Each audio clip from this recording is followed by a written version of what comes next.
যুক্তরাষ্ট্রের আলাবামায় বন্দুক হামলায় নিহত 4।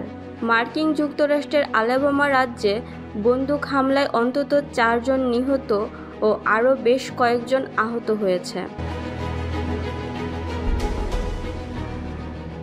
শনিবার পুলিশ কর্মকর্তা ট্রুম্যান ফিটজেরাল্ড স্থানীয় গণমাধ্যমকে বলেন, একাধিক বন্দুকধারী একদল লোকের উপর বন্দুক হামলা চালিয়েছে বলে আমরা প্রাথমিকভাবে ধারণা করছি। বার্মিংহামের 5 পয়েন্ট সাউথ ডিস্ট্রিক্টে রাত 11টার পরপরই এ ঘটনা ঘটে। ফিটজেরাল্ড বলেন, অফিসাররা 2 জন প্রাপ্তবয়স্ক পুরুষ ও 1 জন প্রাপ্তবয়স্ক নারীকে গুলিবিদ্ধ অবস্থায় পান। ঘটনাস্থলেই 3 জনকে মৃত ঘোষণা করা হয়। তিনি আরও বলেন, এই হামলায় আহত একজন স্থানীয় হাসপাতালে চিকিৎসাধীন অবস্থায় মারা যান। ওয়াশিংটন থেকে বার্তা সংস্থা এএফপি জানায়, এই হামলায় আরও বেশ কয়েকজন আহত হয়েছেন। এদের মধ্যে 4 জনের অবস্থা আশঙ্কাজনক।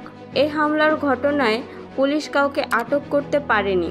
উল্লেখ করে ফিটজম্যান বলেন, তদন্তে সহায়তা করতে পারে এমন তথ্য সরবরাহ করার জন্য সাধারণ মানুষের প্রতি আহ্বান জানানো হয়েছে।